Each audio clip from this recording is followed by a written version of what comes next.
A good yontiv, everybody. And can I just see, I know from a number of people in my community that they're somewhat familiar with Musar, since I tend to teach and preach on it quite a bit. But can I just sort of see roughly if other people who are familiar with Musar? I'm seeing a couple hands. All right. So before we sort of dive into this, I want to tell you a little bit, just a short background, which is that Musar means ethical instruction and discipline. And the literature emerged in the 11th century in Spain with the publication of a work called Hilchot Levavot, Duties of the Heart, by Rabbi Bachya ibn Pekuda.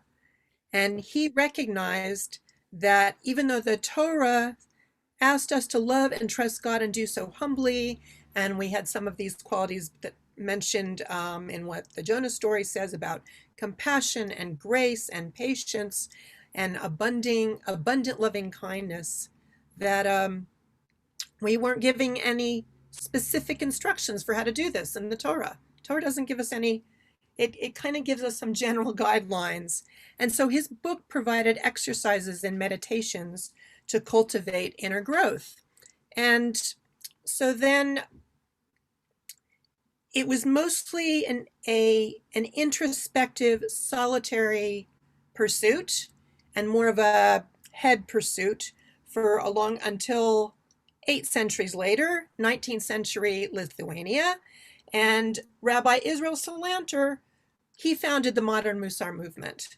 And he was a traditional Orthodox Jew, and he saw studying and using our intellect was insufficient to change our behavior and to align with our values, and that we had to engage with the heart and the emotions.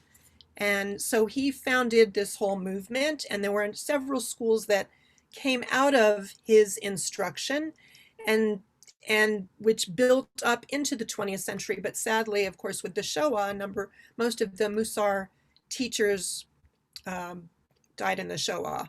So everything went quiet. And then probably about 25 years ago, Alan Marinas, and also there's another teacher who's been a proponent is Iris Stone, and there are other teachers, but that really took the texts and the discipline and the approach of Musar and made it something that could be used in the 20th and 21st centuries. So I just wanted to give you that bit of background. Now, the thing that you're going to experience a little differently is that just as Salanter had tried to do a move not from just being in the head, but to the heart and to action, there are 3 levels of engaging with Musar text. So I'm just going to run through those really quickly for you. Whoops, hold on. Let me share my screen.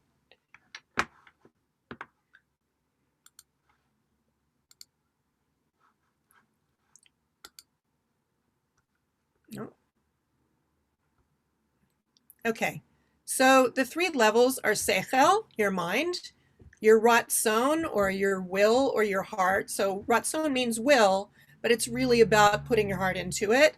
And Dimyon, which is imagination. So those are the 3 levels we try to engage with the Musar text. Very different than what we usually do when we study a Jewish text, right? We take it apart, we try to figure out what each word means, we connect it with other texts. Musar is a practice where you really sit with the text and you see what comes up. So I just want to briefly go through these 3 levels. And the first one is, of course, understanding the text with your mind. So looking at the text, saying, okay, what are these 2 things or one thing that's coming up for me? And then figure out the main principle behind it. And then expanding it by looking a little closer and seeing what the details are in the text. Okay, and I apologize because I can't see everybody, and I'll just say right now, it's very odd for me to be doing this way, because mostly have done Musar in a physical space, so it'll be new for all of us.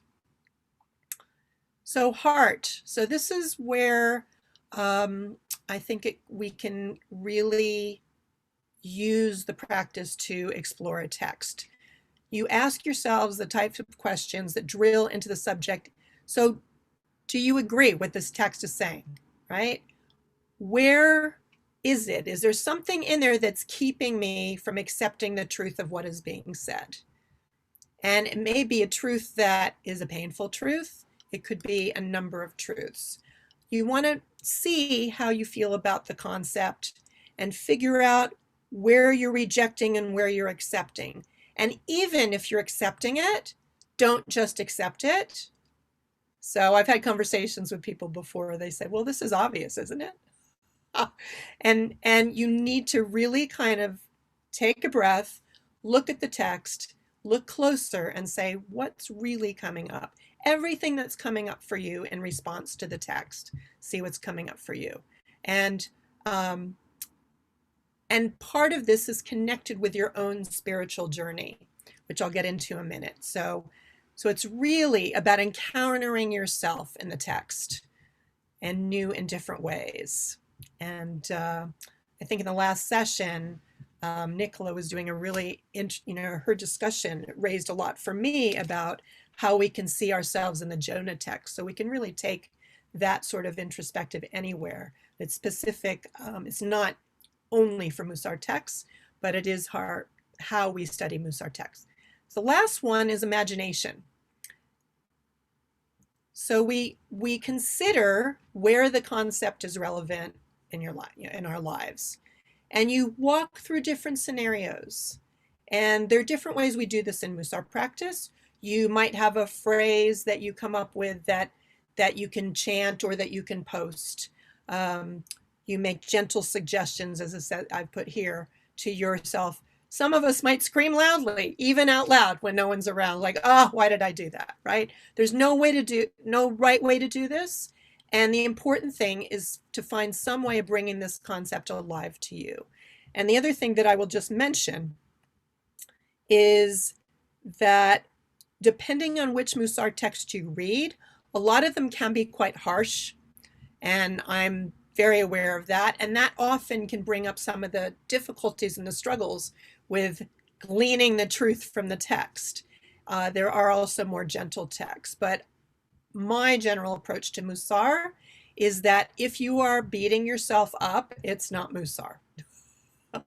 You want to actually nurture, be gentle with yourself to bring yourself along. So just to bring, so Maimonides said, and actually, I can't see anybody. Let's see, Robin Field, would you like to unmute yourself and read this?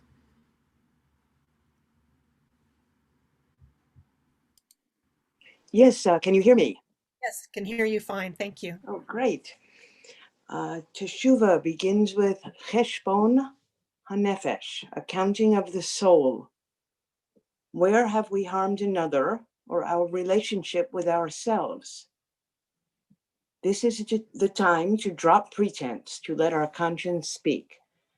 The rabbis teach that complete Teshuvah requires verbalizing our regrets over the wrongdoing, making amends and restitution where appropriate, and then when given another opportunity to do that same thing, making a different choice.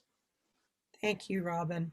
So this is one of our starting points with Musar practice, and that's why, because we're looking at Teshuvah, about turning, about repentance, it starts with this accounting of the soul. And what does that mean? Is we look inward and we see the qualities that maybe are a bit strong in ourselves that we want to make less strong. We want to sort of pull back a bit. And we also look at the qualities that we want to work on. And actually, the general approach that I take, and also my teachers at the Musar Institute, are that we look for qualities we're already strong in to help us with this. So this whole accounting of the soul is, so for example, if you are an impatient person, right? And I know I get impatient at times, like we probably all have had aspects of that. And I think about that, and I think about how my impatience might actually have negative effects on other people around me. And we think, what other character trait, what other quality could help me with the fact that I'm an impatient person? So I'm gonna, if someone, I can't see everybody, but if someone wants to unmute themselves and answer that initial question. So what qualities might we tap into that might help us with being a more patient person?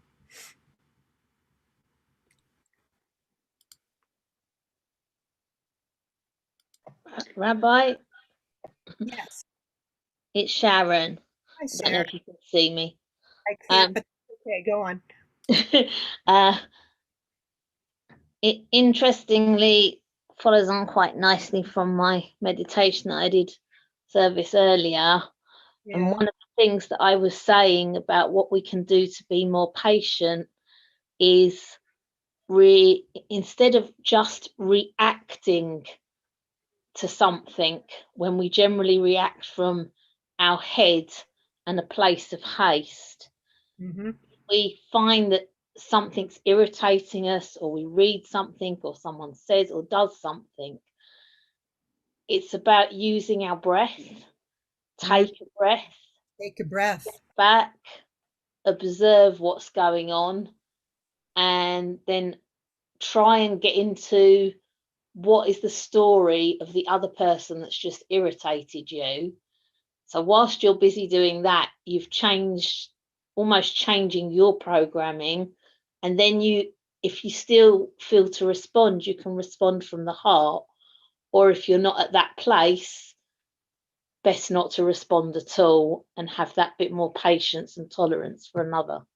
It is that taking of a breath that makes a difference, isn't it? That we don't rush into act to speak. And also, if you're tuning into the other person, that you come to them with compassion. And so when I'm talking about different qualities we could tap in to, the word chesed, which we usually translate it as loving kindness. And then what do you do with that? But my teachers and I like to translate it as loving connection. So if you've got someone in front of you, whether it's a stranger or a friend or a partner, and you feel your patience tested, you can ask yourself, what can you see in the other person? How can you look at the situation to make a loving connection with them? Right? So it's not simply about, maybe you're focusing at the moment, you're focusing on something you're trying to get done. And I know the other day, I had a lot I had to get done, as you probably all know. And I got a phone call, or maybe I can't remember if I got the call or I called someone, or I got a text, and I suddenly realized I needed to drop everything because that person was more important than anything. And and the care for that person. But what I sensed as we were talking is my impatience coming up and my desperation to get back to my work. And so in this process of returning, Teshuvah is not just about returning and making repentance, but returning to our intention. My intention when I called her was to make some sort of loving connection with her. And once I returned to that moment, I thought, you know what? I can just let this go for now. I need to be fully present and listen to her. So that's just one example of tapping into chesed, or tapping into humility, is kind of what you also mentioned there, Sharon, as well. When we step back, we create space for another person. So that is humility. So if there are any other comments at this point about this text? Can I say something? I'm not sure who's speaking, but please go ahead. Linda? Hi, Linda. Hi. I sometimes say, put yourself in the other person's shoes, and you can really think about how they're receiving what you're saying. And sometimes with emailing, if you sort of feel wound up about writing something back straight away, write it, leave it, sleep on it, go back to it the next day and read it as if you're receiving it. And it may well be very different. But that's how I've learned to sort of look at things differently and put yourself in the other person's shoes. So It's really interesting because the example, thank you for that, because the example you gave about leaving something and returning to it is a different kind of teshuvah, where if you leave it, you have the space. It's all about giving yourself and the other person some space to revisit how you really want to connect with them. So in what you're saying, when you go back and revisit the letter that you, or the email, whatever it is, and if you come from fresh eyes and wanting that connection, you will see more objectively and more with curiosity how that message could be received, or what might be communicated below the surface that maybe wasn't intended. And so all those, again, about taking a breath and taking space and giving ourselves time before we respond so quickly. So sometimes delaying things can be good. Okay, let's go on to the next text. Everybody can still see. Can I just add something to that? Yes. So it's Karen. In our 24/7 world that we're in, just taking that time is just so hard. So the number of times people dash off an email and just click send. So that example, Linda, really spoke to me. I've done it myself. You click send and you think, oh, blimey, why did I send that email? And it's already too late. So just take that time. I think that's a brilliant message. That's the one I'm going to take so far from the whole of today. Take time for things. So thank you, both of you. And thank you. And there's also, if looking at the end of what Maimonides said about making a different choice, and that is also part of what Musar practice is about, is realizing that in each and every moment we have a choice. Sometimes we don't think about it, and I'm now thinking about sort of at the end of what Nicola was saying in the last session when she was reading Viktor Frankl. And sometimes we think we have no choice at all. And we use that. We actually drill it into ourselves. We say, oh, I didn't have a choice. And when we take a breath and we think about it, maybe the question we need to ask ourselves is, well, where do I have a choice? What are my choices in this situation?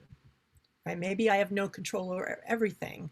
What do I have control over? Whether it's not pressing send, whether it's stopping before saying anything. So this is all about choice.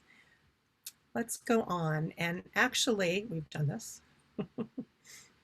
Okay, I'm going to stop screen sharing for a minute.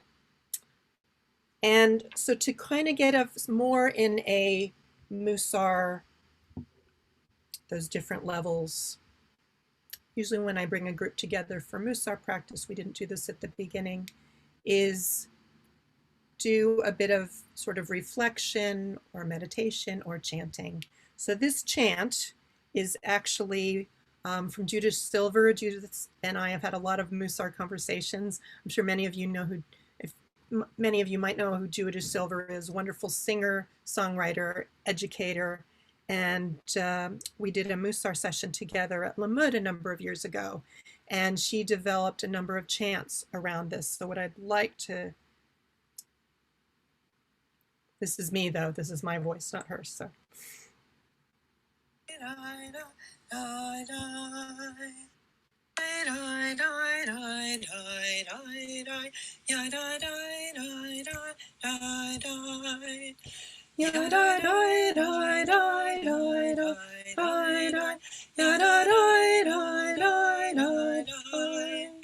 Teshuvah, Teshuvah, Teshuvah, Teshuvah, Teshuvah, Teshuvah, Teshuvah, Teshuvah. Ya da da da da da da da. Ya da da da da da da.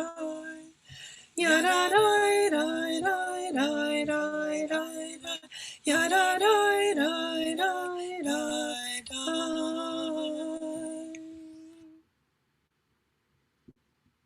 So everybody take a deep breath.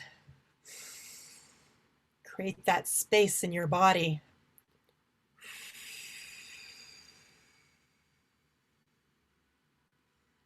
Lots of words today, different music. It's a time to create a bit more space. Take another breath in.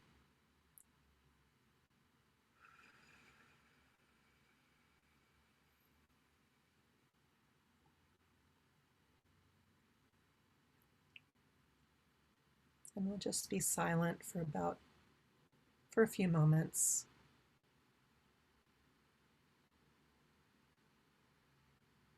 Taking that time, that space.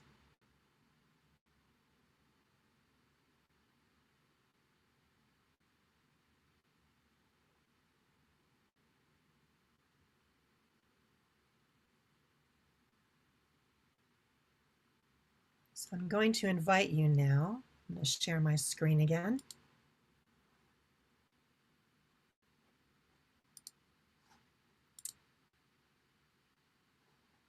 Whoops, hold on.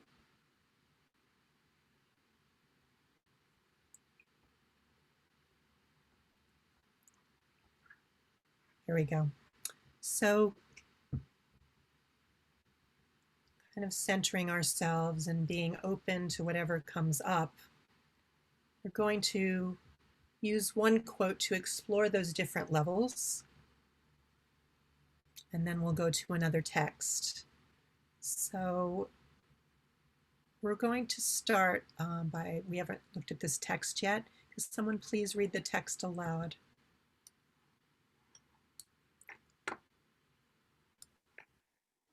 I can do that. Thank you. Teshuvah is the highest and most exalted level a person can attain, since it is the level of humanity itself. This means to say that when we do Teshuvah, we are returning to our true selves. The self is the highest and most exalted level of a human being. This is the meaning of the Talmud's statement, "How great is Teshuvah, for it reaches the Kisai, Ha-Kavod, the throne of glory." Thank you. So just focusing on this, what principles are coming up for you in this moment? And if someone else would like to comment or unmute.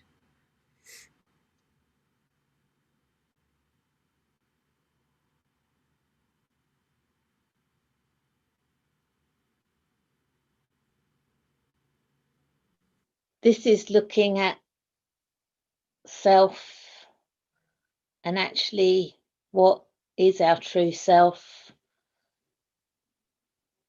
In the current time that we're in with COVID-19, especially right at the start when everything stopped, and you couldn't really get out to do very much at all, and the cars stopped and the planes stopped and you could hear the birds.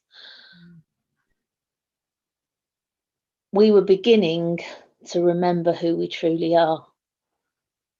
But now we're sort of in a fluctuation. Cars are back on the road. Some people at work, some people not.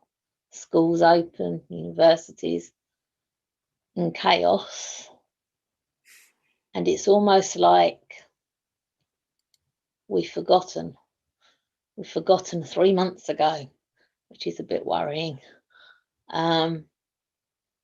But it's recognizing what actually is our truth. And something I said earlier as well in my meditative session, we're human beings, we're not human doings. Thank you. It's really challenging time. And one of the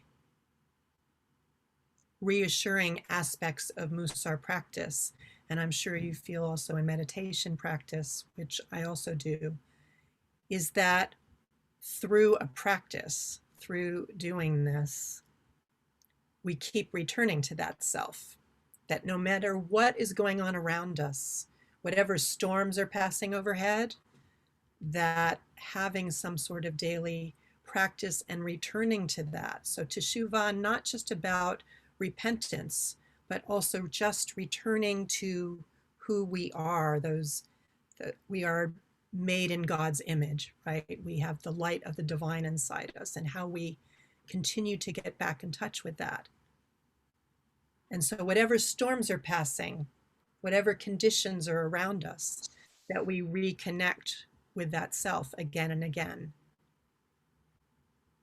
Any other comments about this? Rabbi, Yes. it's really interesting because my view is that we don't always know what our true self is. And in fact, sometimes we tell ourselves that our true self is rather ugly and worthless and mean and selfish. And perhaps a lot of things that have got in the way for us, either through traumatic experience or through our environmental conditions or through other experiences that we've had, might mean that we have displayed some of those negative things. And actually we have a view of ourselves which is far too negative. And I think what this statement is doing is actually telling us that actually no, whatever you think about yourself, there is a possible you, which is actually really, really pure and wholesome, and we might say holy. And the huge shift that we've all experienced in the last 6 months, some of us more than others, has interestingly given us a chance to maybe rediscover that more positive self, and to not reject perhaps, but to possibly put to the side some of those more negative self-images.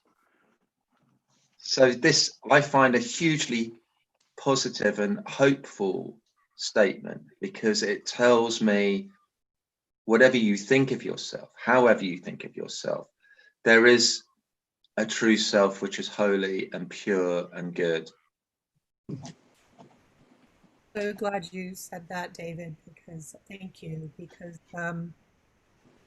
one of the things that we get caught up with is our thoughts, right? Our thoughts, maybe our feelings about ourselves. And one of the practices in doing Musar is noticing what comes up for us with, and as if you've heard me before, you'll know I say this, non-judgmental curiosity, right?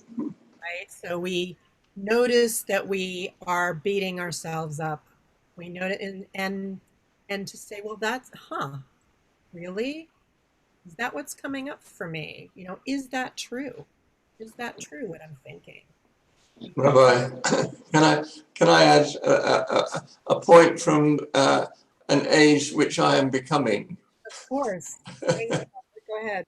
As we do age, and we look in the mirror and we see ourselves aging, and we suddenly say, gosh, what a long life you've had, thank God. But then you say, who are you? Who are you? Are you a child? Are you a husband? Are you a father? Oh no, you're all these things, but who are you really? And that is the big challenge as you age. Yeah. Yeah, and I suppose in each of our ages, as we go through life, sometimes we reinvent ourselves. Sometimes our perceptions shift, other people's perceptions shift. And yeah, when you get to a point where you're looking back and say, you know, who am I? And we tend to assign value to what we've accomplished and forget going back to what David said, that just by the nature of being human beings, we have value. I think you'll never know who you really are until you've suffered some sort of loss or trauma, and then you begin to realize who you really are, because the test of loss and the possible adjustment it needs will begin to exhibit to you the kind of person you really are, whether you're mean, whether you're kind, whether you've got resilience, whether you've got inner strength, whether you're weak. And some people will suffer loss early in life. Some will be very lucky and not suffer loss until their 20s and 30s. But loss and adjustment comes to us all at some time, and that period of our lives will exhibit to ourselves our strengths and our weaknesses, and possibly if we've got any thoughts about it, it can strengthen us. So in the long run, we can look at our weaknesses and say, yeah, maybe I can handle things in a different way. But so I think the key, Marco, to what you're saying, sorry, I for cutting you off there.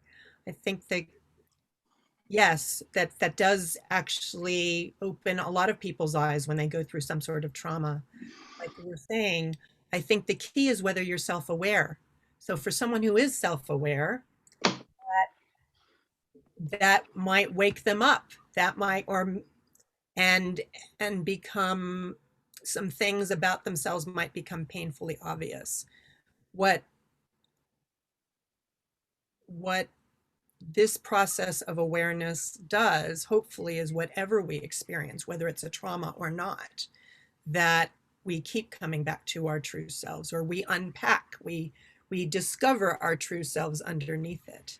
I'll add to that, not just trauma and loss, but also adjustment to change, because some people find change very difficult to progress.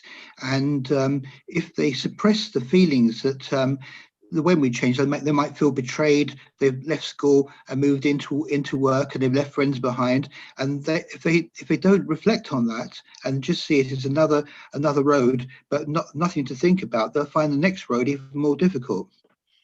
So thank you. Thank you. We're going to. Can you got time for another comment, or do you want to move on to the next part, because we've done seichel, right? We've looked at this intellectually, and the next step is going to be, now usually I will do this in a small group, so but let me explain what this looks like, right? So if I'm reading this, so do I agree with this idea? What blocks my way of accepting its truth? And so when we begin to connect with the text at this level, it is through I statements. So one of the things that is very easy to fall into, and I count myself in this area, is to generalize and talk about how we need to change, we need to look out, we need to do this, or some of us use the word you instead. And to really take into our heart the message of Musar, it needs to come from a place of I. So this one I recognize we don't know each other. So I will model this a little bit unless somebody is willing to share and say for them personally what is coming up. And when I say for themselves, so another thing about Musar is we don't try to look at someone else and decide how they need to fix themselves. It's how do we shift how we're thinking, how we're approaching someone else from our perspective, because we can't change someone else. So this is about affecting change, affecting teshuvah within our own hearts towards other people. So I don't know if anybody's willing to share what's coming up for them in terms of how, I think we had a little bit of that in the last slide, but anybody feel like sharing? Okay if you don't. Something that occurs to me, Monique, that this is the Day of Atonement, but it's also the day of Act One meant. So you have to be an integrated person. You have to be whole, fully integrated, and comfortable with yourself. So Sharon. Sorry. That's Sharon speaking. Well, I think it means not putting bits into your mind or your heart that you don't want to think about it because you're guilty, you have a bad conscience, you have to accept everything. So I'm trying to identify who you are. Judith Conzen. Judith, sorry. Yes. So I'm just thinking back over my life, say, for example, a broken relationship. You have to accept your part in that broken relationship. You cannot put all the blame onto the other person. You must accept your guilt and you must own it openly, not hide it away in a corner of your mind. So that's the only way to achieve true Act One meant, by having an integrated approach to that event. I'm going to shift a bit what you've said, right? So you've stated some important general principles. And when we connect at this level, when we connect with the heart, the ratzon, it's important to move away from, we move from the head and analyzing what might need to be done and towards the heart. So if I were doing this for myself here, right, I would say, you know what? As I'm reading this statement, I'm, that actually getting back to my true self, the part of me that really cares about people is so important. That sometimes when I'm impatient and sometimes when I'm focused on the next thing that I need to do, that actually to get back in touch with my humanity, I need to go back to listening to what's inside, to recognizing that the other person is going through difficulties, and to seeing them as we're all wounded human beings. So the language is different when we go to the language of Ratzon, the language of the heart. It moves from applying everything at a general level and drills down into what we are feeling and connecting. And this is usually when we share in this way, it is, we can be quite honest and quite, but hopefully not too brutal with ourselves. Let me just go on to the next one. Whoops. So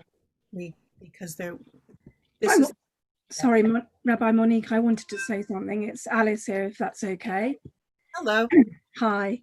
Because actually what you just said about yourself, I was thinking about myself, particularly in relation to my children. And it sounds self-evident, but I love my children very, very much. But I know that sometimes I don't give them what they need from me, which is patience, to listen to them really, really properly and deeply, and not force them at a moment that is wrong for them to talk to me, but to be there when they come and find me. And even if that doesn't suit me, then I need to be more accepting of that and to be ready to meet them when they're ready to talk. Thank you for sharing that. And sometimes the hardest part of change about Teshuvah is being honest with ourselves in that way and recognizing what we need to work on, right? Whether, like you said, it was patience with your children and redirecting ourselves each time. So actually, I'm really glad you mentioned that, because it leads into the next bit, which is imagination, Dimyon. Right. So what I invite all of you to do is, if you're comfortable, to close your eyes or not close your eyes, as the case may be, and just close your eyes or soft focus. Make sure you're sort of sitting comfortably, shoulders dropped, hands in your lap. And take a deep breath in and exhale. And this time when you're going to inhale, as you breathe in, you're going to feel that breath fill your body, go out through your arms and your legs and your torso and your head, and just inhale and fill your entire body. And exhale.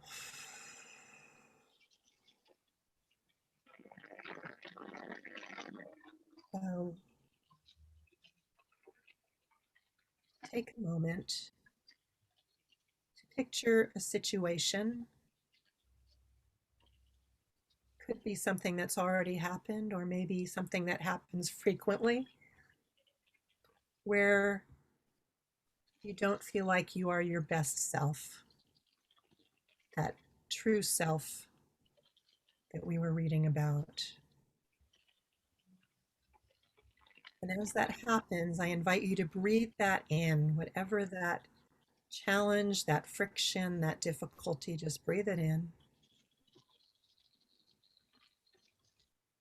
Let it out.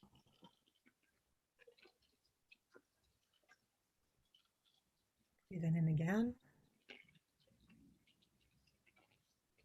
Out.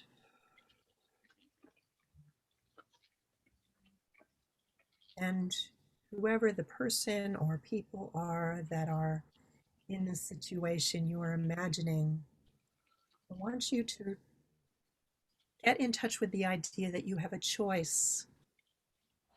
You can choose how to respond in this situation.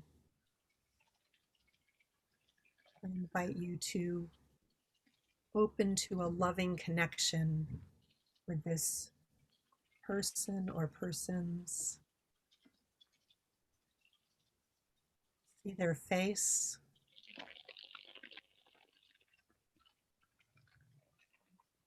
See that they're wounded too, just as you are.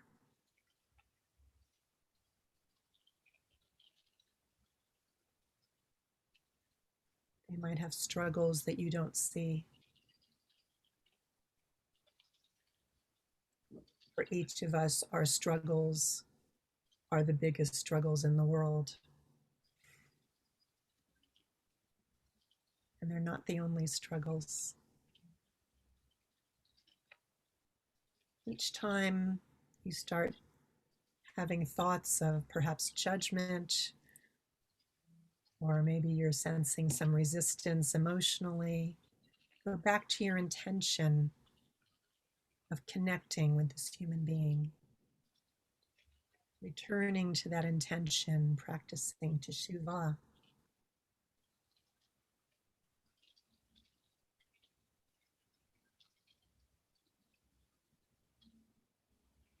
No matter what comes up, noticing with non-judgmental curiosity. No judgment, just what is, just what arises.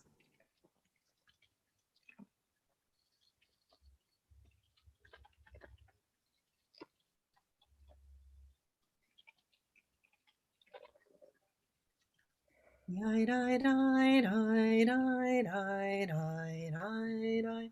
Yai dai dai dai dai dai dai. Yai dai dai dai dai dai dai dai. Dai yai dai dai dai dai dai dai. Teshuvah, Teshuvah, Teshuvah, Teshuvah. Teshuvah, Teshuvah, Teshuvah, Teshuvah.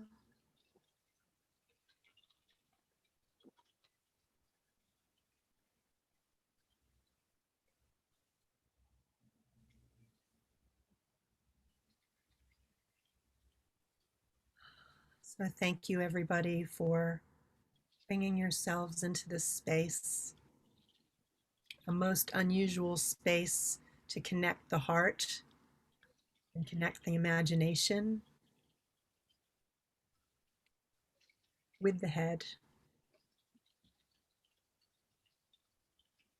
Continue to practice non-judgmental curiosity as you go through the rest of today, remembering that you do have a choice in how you engage, in how you interact, whether you send that email or you wait a day, whether you say something to someone you care about or you wait until you're calmer and you can come from a place of compassion. I wish you success. Amen.